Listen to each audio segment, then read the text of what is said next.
సొంత ఇలాకాలో పోలీసుల మోహరింపుకు కారణం ఏంటి? సీఎం నియోజకవర్గంలో అసలు ఏం జరుగుతోంది? ఇంతటి పెద్ద స్థాయిలో పోలీసుల పికెట్ నిర్వహించడానికి గల కారణం ఏంటి? ఒక రకంగా చెప్పాలంటే ఎమర్జెన్సీ ప్రకటించాలన్న చందంగా కొడంగల్ నియోజకవర్గం మారింది. కొడంగల్, దుద్యాల, బోరాంస్పేట్ ఇదంతా ఒక్కసారిగా ఇంటర్నెట్ కనెక్షన్లు బంద్ అయ్యాయి. రోటిగడ్డ తండా, మరోవైపు లగిచెర్ల గ్రామాల్లో అయితే భారీ ఎత్తున పోలీసులు మోహరించారు. ఇంతకీ అధికారుల మీద దాడి జరగడం గల కారణం ఏంటి? దీని వెనకాల పూర్తి స్థాయి కథనం మొత్తం కూడా మీకు వివరించే ప్రయత్నం చేస్తాను. సో ఇప్పుడు ఎవరైతే ఇక్కడ ఆరోపణలు ఎదుర్కొంటున్నారో ఆరోపణలు ఎదుర్కొన్న వ్యక్తి బీఆర్ఎస్ పార్టీకి సంబంధించినటువంటి మాజీ ఎమ్మెల్యే పట్నం నరేందర్ రెడ్డి ముఖ్య అనుచరుడు భోగమోని సురేష్. భోగమోని సురేషే దీనన్నిటికీ పాత్రధారి, సూత్రధారి. పట్నం నరేందర్ రెడ్డి ఆదేశాల మేరకే భోగమోని సురేష్ ఎంత వ్యవహారాన్ని కూడా ప్రజల్ని రెచ్చగొట్టి, రైతులు రెచ్చగొట్టి అధికారుల మీద దాడి చేయించాడని ఒక ఆరోపణ ఎదుర్కొంటున్నారు. ప్రస్తుతం ఆయన కొంత అబ్స్కాండ్ లో ఉన్నారు. ఎక్కడున్నారో కూడా తెలియడం లేదు. ప్రస్తుతం పోలీసులు ఆయన కోసం వెతుకులాడుతున్నారు, వేట గాలింపు చర్యలు చేపడుతున్నారు. అధికారులను కూడా అక్కడ దాడికి గురైనటువంటి అధికారులను కూడా రేవంత్ రెడ్డి తన సమక్షంలో పిలిపించుకున్నారు, వారితో మాట్లాడుతున్నారు. పెద్ద ఎత్తున కొడంగల్ నియోజకవర్గంలో ఒక హైటెన్షన్ వాతావరణం నెలకొంది. అయితే కొడంగల్ నియోజకవర్గంలో ఫార్మా కంపెనీ ఏర్పాటుకై రేవంత్ రెడ్డి నిర్ణయం తీసుకున్న నేపథ్యంలో ప్రజాభిప్రాయ సేకరణ పేరిట అధికారులు గ్రామాల్లోకి వెళ్లి ప్రజల అభిప్రాయాన్ని సేకరిస్తున్నారు. ఈ క్రమంలోనే లగిచెర్ల గ్రామానికి సంబంధించి కొన్ని సమీపంలో ఒక ప్రత్యేకమైనటువంటి ఏర్పాట్లు, వసతులు చేసి ఒక టెంట్, ఇతరత్ర బ్యానర్లు ఏర్పాటు చేసి అధికారులు ప్రజాభిప్రాయ సేకరణ ఏర్పాటు చేశారు. అక్కడికి వచ్చి భోగమోని సురేష్ అధికారులతో ఏం మాట్లాడో, వారిని ఏ రకంగా గ్రామంలోకి పిలిపించుకున్నారు అనేది ఒకసారి మీకు చూపించే ప్రయత్నం చేస్తా. మీరు లగచర్లలో గ్రామ సభ ఏర్పాటు చేసినట్లయితే అదే రైతులు రాలేని పరిస్థితుల్లో ఉన్నారు కాబట్టి మేము దీన్ని వ్యతిరేకిస్తా ఉన్నాం. ఈ సభకు మేము రావట్లేదు. It's clear. ఎందుకు రావట్లేదు అంటే కూడా గ్రామాల్లో గ్రామ సభ జరగట్లేదు. మీరు లగచర్లలో గ్రామ సభ ఏర్పాటు చేసినట్లయితే అదే రైతులు రాలేని పరిస్థితుల్లో ఉన్నారు కాబట్టి మేము దీన్ని వ్యతిరేకిస్తా ఉన్నాం. ఈ సభకు మేము రావట్లేదు. It's clear. ఎందుకు రావట్లేదు అంటే కూడా గ్రామాల్లో గ్రామ సభ జరగట్లేదు. మీరు లగచర్లలో గ్రామ సభ ఏర్పాటు చేసినట్లయితే లగచెర్ల గ్రామానికి సంబంధించి సమీపంలోనే ఒక ఏర్పాటు మీరు చూడొచ్చు. అక్కడ టెంట్, ఇతరత్ర కూడా ఏర్పాటు చేశారు. ఇక్కడ విజువల్స్ లో మీకు కనబడుతోంది. అధికారులు వచ్చి అక్కడ కూర్చున్నారు. అయితే ఇక్కడికి వచ్చినటువంటి ఈ సురేష్, భోగమోని సురేష్, పట్నం నరేందర్ రెడ్డి ముఖ్య అనుచరుడైనటువంటి ఈ సురేష్, బీఆర్ఎస్ నాయకుడిగా ఆరోపణలు ఎదుర్కొన్నటువంటి ఈ సురేష్ అధికారుల దగ్గరికి వచ్చి మీరు చాలా దూరంగా ఏర్పాటు చేశారు, మేము రావడానికి సిద్ధంగా లేము, మీరే గ్రామంలోకి రండి అని చెప్పి అధికారులను నమ్మించి గ్రామంలోకి తీసుకెళ్లాడు. ఆ తర్వాత కట్ చేస్తే నెక్స్ట్ మీకు చూపిస్తాను సీన్ ఏం జరిగింది అనేది.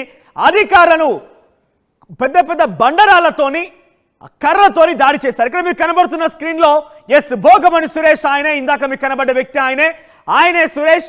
కలెక్టర్ అక్కడికి వచ్చిన తర్వాత కలెక్టర్ పైన దాడి చేస్తున్న క్రమంలోనే అక్కడే సురేష్ ఉన్నాడు. ఇక్కడ మీకు అర్థం కావాల్సిన అంశం ఏంటంటే నమ్మించి తీసుకెళ్లాడనే ఒక విషయాన్ని ఏకంగా మనం కాదు అధికారులే చెప్తున్నారు. పోలీసు అధికారులు కలెక్టర్ పైన దాడి జరుగుతున్న క్రమంలో అక్కడే ఆ సర్కిల్లో కనబడుతున్న వ్యక్తే సురేష్, భోగమోని సురేష్. ఆయనే అధికారులు అక్కడికి తీసుకువెళ్లారు. తర్వాత ప్రీ ప్లాన్డ్ గానే ఈ దాడి జరిగిందన్నట్టుగా పోలీసు అధికారులు చెప్తున్నారు. ప్రస్తుతం సురేష్ ఏకంగా ఇంకొక కీలకమైన అంశం అప్డేట్ ఏంటంటే పోలీసులు చెప్తున్న ప్రకారంగా పట్నం నరేందర్ రెడ్డితో భోగమోని సురేష్ సుమారుగా 42 సార్లు ఫోన్ కాల్లో మాట్లాడారట. మరి ఏం మాట్లాడుంటారు ఇద్దరి మధ్యలో, అంత సంభాషణ ఏం జరిగింది అనే ఒక అనుమానం కూడా ప్రస్తుతం సంచలనంగా మారింది. భోగమోని సురేష్ ఆ తర్వాత ఇంకా మీకు దాడికి సంబంధించి కూడా దృశ్యాలు చూపించే ప్రయత్నం చేస్తాను. ఏ రకంగా దాడి జరిగింది, కర్రలతో ఏ రకంగా దాడి చేశారు, ఏ రకంగా అధికారుల మీద ఒక ప్రీ ప్లాన్డ్ గా జరిగింది అనేది. ఇక్కడ మనం ఆలోచించాల్సిన అంశం ఏంటంటే కేవలం ఇక్కడ సురేష్ మాత్రమే కాదు, రైతులు కూడా ఇన్వాల్వ్ అయ్యారు దాడిలో. కానీ వారిని ప్రేరేపించింది సురేష్ అనే ఒక ఆరోపణ ప్రధానంగా వినబడుతోంది. బీఆర్ఎస్ పార్టీ ప్రీ ప్లాన్డ్ గానే ఆ రైతుల్ని, గ్రామ ప్రజల్ని రెచ్చగొట్టి వారిని ఇన్ఫ్లుయెన్స్ చేసి దాడికి పాల్పడ్డారని ఒక ప్రధానమైనటువంటి ఒక ఆరోపణ వినబడుతోంది. ఒకసారి ఈయన బీఆర్ఎస్ పార్టీ నాయకుడు అనడానికి కొన్ని ఆధారాలు కూడా సోషల్ మీడియాలో వైరల్ అవుతున్నాయి. ఒకసారి ఆ ఫొటోస్ కూడా మీకు చూపించే ప్రయత్నం చేస్తాను నేను. బీఆర్ఎస్ పార్టీ నాయకుడు పట్నం నరేందర్ రెడ్డి ముఖ్య అనుచరుడుగా ఆయన పిలువబడుతుంది. ఇక్కడ మీరు చూడొచ్చు కేటీఆర్ తో గతంలో భోగమోని సురేష్, అటువైపుగా పట్నం నరేందర్ రెడ్డి, మరికొంతమంది కొడంగల్ నియోజకవర్గ గ్రామస్తులు కూడా ఉన్నట్టున్నారు బహుశా అంతా కూడా. ఇక్కడ మీకు కనబడుతున్న వ్యక్తి భోగమోని సురేష్. మీరు చూడొచ్చు పైన అన్ని చోట్ల కూడా బీఆర్ఎస్ కండువాలు వేసుకున్న చోట ఫోటోలు ఉన్నాయి. బీఆర్ఎస్ పార్టీ పట్నం నరేందర్ రెడ్డితో ఫోటోలు ఉన్నాయి. ఆ వ్యక్తే నిన్న అధికారుల దగ్గరికి వచ్చి కూడా మీరంతా గ్రామాల్లోకి రావాలని ఆయన కోరడం జరిగింది. గ్రామాల్లోకి అందరూ వెళ్లారు. ఆడికి వెళ్ళగానే ఒక క్షణాల వ్యవధిలోనే వాళ్ళు అలా వచ్చారో లేదో కథం అటాక్స్ అనేది ప్రారంభమైపోయింది. మొదటిగా సురేష్ అక్కడికి వెళ్ళి పక్కన మీకు కనబడుతున్న బాక్స్లో సందర్భంలో ఆయన మాట్లాడుతూ మీరు రండి, మీకు సాధారణంగా స్వాగతం పలుకుతాం, మీకు మా అభిప్రాయం చెప్తామని చెప్పి ఆహ్వానించినటువంటి సురేష్ అక్కడికి వెళ్ళగానే అప్పటికే ప్రీ ప్లాన్డ్గా రైతుల్ని రెచ్చగొట్టే రకంగా ఆయన మాటలున్నాయి. ఆ రకంగా బీఆర్ఎస్ పార్టీ ప్రీ ప్లాన్ చేసిందని ఒక ఆరోపణ ప్రధానంగా వినబడుతుంది. ఒకసారి ఈ పూర్తి కథనం పైన మల్టీజోన్ 2 ఐజీ వి సత్యనారాయణ వివరణ ఇచ్చారు. ఆయన పోలీస్ ఆఫీసర్ ఏం మాట్లాడారో చూద్దాం. అదే రైతులు రాలేని పరిస్థితుల్లో ఉన్నారు కాబట్టి మేము దీన్ని వ్యతిరేకిస్తా ఉన్నాం. ఈ సభకు మేము రావట్లేదు. It's clear.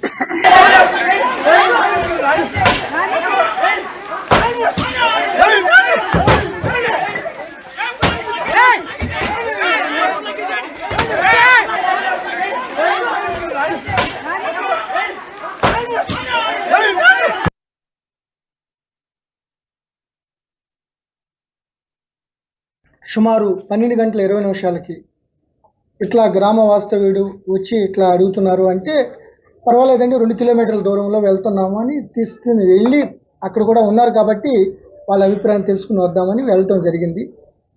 అయితే అప్పటికే కొంతమంది ముందస్తు ప్రణాళిక ప్రకారం కలెక్టర్ గారు దిగి వాళ్ళ దగ్గరికి వెళ్తున్న సమయంలోనే, టెంట్ దగ్గరికి వెళ్తున్న సమయంలోనే ముందు స్లోగన్స్ ఇచ్చారు. కలెక్టర్ గారు వారికి నచ్చజెప్పి మేము ప్రజాభిప్రాయాల సేకరణ కోసం వచ్చాము, దీని మీద మీ అభిప్రాయాలు చెప్పవచ్చు, మీరు దాన్ని మేము రికార్డ్ చేసుకుంటాం అని చెప్తున్నంత సమయంలోనే కొంతమంది అక్కడ ఫార్మర్స్ వీళ్ళందరూ కూడా మంచిగానే మాట్లాడుతున్నారు, కొంతమంది ప్రొటెస్ట్ చేస్తున్నారు. బట్ కొంతమంది ఆల్ ఆఫ్ సడన్ కావాలని ఒకేసారి రెవెన్యూ సిబ్బందిపై, లింగానాయక్ గారిపై, అట్లాగే కడా చైర్మన్ గారిపై అటాక్ చేయడం ప్రారంభించారు. ఇంతమంది ఎంత చెప్తున్నప్పటికీ వాళ్ళు కొంతమంది యువకులు వినకుండా తర్వాత కలెక్టర్ గారు గో బ్యాక్ అని చెప్పి కలెక్టర్ గారు వాళ్ళ సిబ్బందిపై దౌర్జన్యం చేయడంతో పాటు పెద్ద పెద్ద రాళ్ళు, స్టోన్స్ ఇవన్నీ కూడా తీసుకుని వాళ్ళపై అటాక్ చేయడం ప్రారంభించారు. తర్వాత కలెక్టర్ గారిని పుష్ చేసి ఇక్కడ ఉద్రిక్త వాతావరణం ఉండటం వల్ల కలెక్టర్ గారు కారు ఎక్కి వాళ్ళని సముదాయిస్తూనే వెళ్ళడం జరిగింది. ఈ లోపల అక్కడ కూడా ఆపుకోకుండా కడా చైర్మన్ గారిని, వెంకటరెడ్డి గారిని, అదేవిధంగా లింగానాయక్ గారిని విచక్షణ రాహిత్యంగా వాళ్ళు అటాక్ చేయడం జరిగింది. సో ఇంత రాళ్ళు మన వీడియోలో చూస్తున్నాం. అక్కడ విలేకరులు కూడా ఉన్నారు. శ్రీనివాసరెడ్డి వికారాబాద్ డిఎస్పి కడా చైర్మన్ ప్రొటెక్ట్ చేసే టైంలో ఆయన కూడా అటాక్ చేసి ఆయన కూడా దెబ్బలు తగడం జరిగింది. సో ఈ విధంగా ప్రజాభిప్రాయ సేకరణ కోసం కలెక్టర్ గారు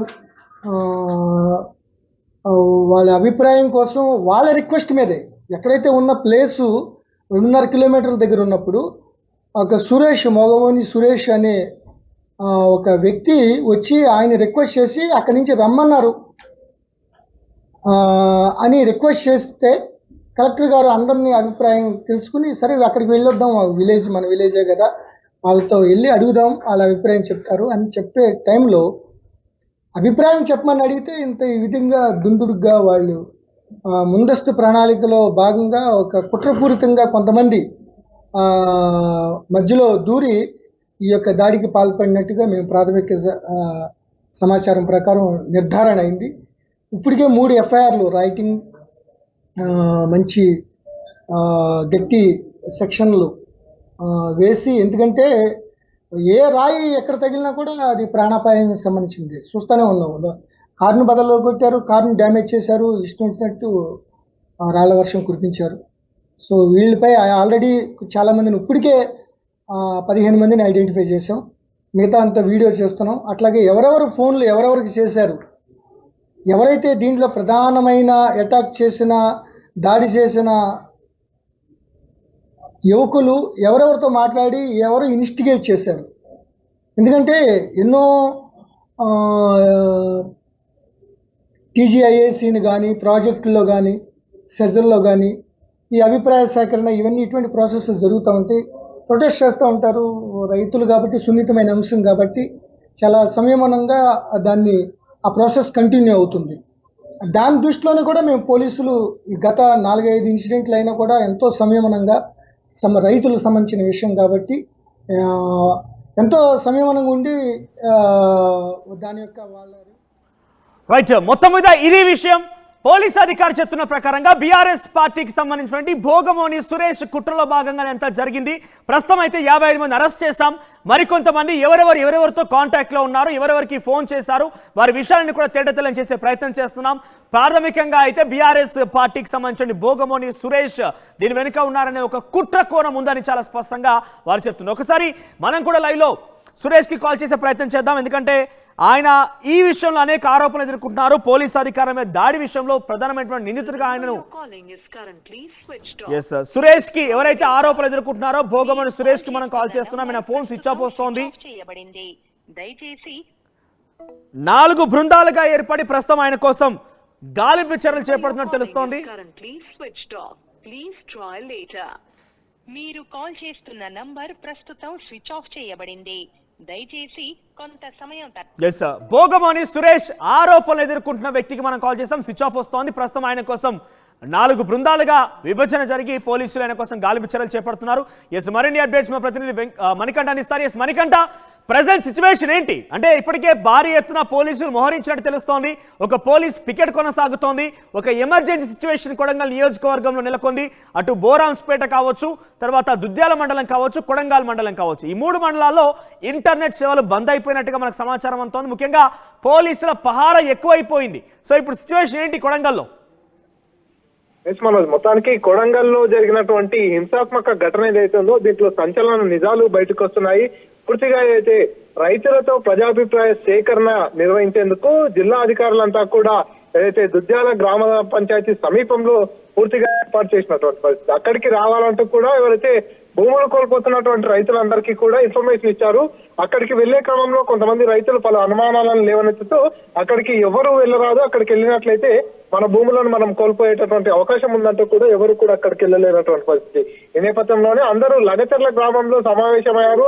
లగచర్ల గ్రామంలోనే వారంతా కూడా టెంట్ వేసుకొని వంట వార్పు చేస్తున్నటువంటి పరిస్థితి. ఈ నేపథ్యంలో అధికారులంతా కూడా ఏదైతే ప్రజాభిప్రాయ సేకరణ కోసం ఏర్పాటు చేసినటువంటి ప్రాంతం దగ్గర వెయిట్ చేస్తున్నటువంటి సమయంలో అక్కడ కాదు, అక్కడ ఎవరు లేరు, ఏదైతే లగచర్ల గ్రామంలోనే గ్రామస్తులు అందరూ ఉన్నారు కాబట్టి పోలీసులు లేకుండా మీరు వచ్చినట్టయితే ఇక్కడ మాట్లాడడానికి అవకాశం ఉంటుందంటూ కూడా సురేష్ అనేటటువంటి వ్యక్తి కలెక్టర్ కు మిగతా అధికారులకు వివరించినట్టుగా తెలుస్తుంది. అందులో భాగంగానే సురేషే ఇదంతా కుట్రపూరితంగా గ్రామస్తుల్ని రెచ్చగొట్టాడు. కలెక్టర్ ని మిగతా అధికారులందరినీ కూడా లగచర్ల గ్రామానికి వచ్చేలా ప్లాన్ చేశాడు. వచ్చిన తర్వాత దాడిలో కూడా సురేష్ దే ప్రధాన హస్తం ఉందంటూ కూడా పోలీసులు వివరిస్తున్నటువంటి పరిస్థితి. సురేష్ కాల్ రాత పరిశీలించినట్టయితే పూర్తిగా మాజీ ఎమ్మెల్యే అయినటువంటి పట్నం నరేందర్ రెడ్డితో కూడా సురేష్ ఫోన్ కాల్లో సంభాషించినట్టుగా పోలీసులు నిర్ధారణకు వచ్చారు. పూర్తిగా సురేష్ హస్తము, అదేవిధంగా బీఆర్ఎస్ నేతల హస్తం ఈ దాడిలో ఉందంటూ కూడా పోలీసులు ఇప్పటికే స్పష్టం చేస్తున్నటువంటి పరిస్థితి. గ్రామస్తుల్ని రెచ్చగొట్టడం కావచ్చు, మిగతా అంశాలన్నింటిలో కూడా సురేషే ప్రధాన సూత్రధారిగా ఉన్నాడు. సురేష్ దాదాపుగా 42 సార్లు పట్నం నరేందర్ రెడ్డితో ఫోన్ కాల్లో కూడా సంభాషించినట్టుగా పోలీసులు నిర్ధారించినటువంటి పరిస్థితి. ఈ నేపథ్యంలోనే సురేష్ కోసం పోలీసులు గాలింపు చర్యలు చేపట్టారు. 4 బృందాలుగా విడిపోయి సురేష్ ని వెతికే పనిలో ఉన్నారు. సురేష్ దొరికినట్టయితే ఎటువంటి నిజాలు బయటకు వస్తాయి, నిజంగానే ఇదంతా కూడా రాజకీయ కుట్రకోణమా, లేదంటే నిజంగానే ఎవరైనా కావాలని ఉద్దేశపూర్వకంగా చేయించారా అనేటటువంటి కోణంలో అయితే పోలీసులు విచారణ చేస్తున్నటువంటి పరిస్థితి. పూర్తిగా ఇక్కడ మాజీ ఎమ్మెల్యే పట్నం నరేందర్ రెడ్డి హస్తం ఉందన్నట్టుగా పోలీసులకు నిర్ధారిస్తున్నారు. స్వయంగా ఆయనే భోగమోని సురేష్ తో ఫోన్ లో మాట్లాడారు. సుమారు 42 సార్లు ఫోన్ కాల్స్ కూడా మధ్యలో జరిగాయన్నట్టుగా చెప్తున్న నేపథ్యంలో పట్నం నరేందర్ రెడ్డి రియాక్ట్ అయ్యారా? ఎందుకంటే అధికారుల మీద దాడి చాలా సెన్సేషన్ గా తెలంగాణ రాష్ట్ర వ్యాప్తంగా కూడా ఈరోజు కొడంగల్ గురించి మాట్లాడుకుంటున్నాం. ఈ ఘటన పైన పట్నం నరేందర్ రెడ్డి రియాక్షన్ ఏంటి? మనోజ్, ఇప్పటికే పట్నం నరేందర్ రెడ్డి కూడా ఈ ఘటనపై కూడా రెస్పాన్స్ అవుతున్నట్టుగా తెలుస్తుంది. పూర్తిగా ఇదంతా కూడా ఒక రాజకీయ కుట్ర కోణంలోనే కావాలని ఇదంతా రాజకీయం చేస్తున్నారు. రైతులు అంతా కూడా మొదటి నుంచి కూడా ఆగ్రహంతో ఉన్నారు. ఫార్మా కంపెనీలు వచ్చినట్లయితే తమ భూములతో పాటు సర్వం కోల్పోయేటటువంటి అవకాశం ఉంది. ఈ ప్రాంతం అంతా కూడా కూరలు చేసేటటువంటి ప్రమాదం ఉంది కాబట్టి ఇక్కడ నివసించడానికి కూడా రానటువంటి పరిస్థితి ఉంటుంది. కాబట్టి ఇక్కడ ఎట్టి పరిస్థితుల్లో ఫార్మా కంపెనీని ఏర్పాటు చేయవద్దంటూ కూడా రైతులు నిరసన తెలుపుతుంటే, రైతులకు మద్దతుగా రైతులకు అండగా బీఆర్ఎస్ పార్టీ ఉన్న నేపథ్యంలో ఇప్పుడు జరిగినటువంటి ఈ ఘటన కావచ్చు, ఇదంతా కూడా ఒక రాజకీయ కుట్ర చేస్తూ పూర్తిగా బీఆర్ఎస్ పార్టీ పైన నెట్టే ప్రయత్నం చేస్తున్నారంటూ కూడా బీఆర్ఎస్ శ్రేణులంతా కూడా విమర్శిస్తున్నటువంటి పరిస్థితి. మొత్తానికి ఇదంతా కూడా ఏదైతే ఫార్మాసిటీకి సంబంధించినటువంటి ఇష్యూ ఏదైతే ఉందో చిలికి గాలివానగా మారిపోతున్నటువంటి పరిస్థితి. ఫార్మా కంపెనీల ఏర్పాటు కోసం ప్రభుత్వం ప్రయత్నిస్తుండగా ఫార్మా కంపెనీలు వచ్చినట్టయితే ఈ ప్రాంతం అంతా కూడా డెవలప్మెంట్ దిశగా ముందుకెళ్తుందంటూ కూడా ఎగ్జాక్ట్లీ మనకంటే ప్రెసెంట్ సిచ్యువేషన్ ఏంటి? అదే ఫార్మా కంపెనీ ఏర్పాటు పైనే ప్రజాభిప్రాయ సేకరణ పెడితే అది రసాభాసగా మారింది, అధికారుల పైన దాడి కూడా జరిగింది. ప్రెసెంట్ ఒక హై టెన్షన్ వాతావరణం నెలకొంది. సో ప్రెసెంట్ లగిచెర్ల గ్రామంలో కావచ్చు, గతంలో జరిగినటువంటి రోటిగడ్డ తండా కావచ్చు, ఈ ప్రాంతాల్లో ఎటువంటి పోలీస్ పికెట్ ఉంది? ప్రజెంట్ సిచ్యువేషన్ ఏంటి? ఎమర్జెన్సీని తలపిస్తున్నట్టుగా రాష్ట్ర వ్యాప్తంగా చర్చనీయాంశంగా మారింది. ప్రజెంట్ సిచ్యువేషన్ ఏంటి? మొత్తానికి అక్కడ ఏదైతే లగచర్ల గ్రామంలో కావచ్చు, రోటిగడ్డ తండాలో కావచ్చు, పూర్తిగా అదంతా కూడా అర్ధరాత్రి సమయంలో ఒక్కసారిగా పోలీసులు రావడం జరిగింది. పోలీసులు వచ్చిన నేపథ్యంలో పూర్తిగా అక్కడ ఎవరైతే దాడిలో పాల్పడ్డట్టుగా ప్రత్యక్షంగా వీడియోలలో చూసినటువంటి వారందరినీ కూడా గుర్తించే పనిలో పోలీసులు ఉన్నారు. అక్కడికి వెళ్లిన నేపథ్యంలో ఎవరైతే ప్రత్యక్షంగా దాడిలో పాల్గొన్నారో వారందరినీ కూడా దాదాపుగా 56 మందిని అర్ధరాత్రి సమయంలో పూర్తిగా అరెస్ట్ చేసినట్టుగా తెలుస్తుంది. వారందరినీ తీసుకొని పరిగి పోలీస్ స్టేషన్ లో ఉంచారు.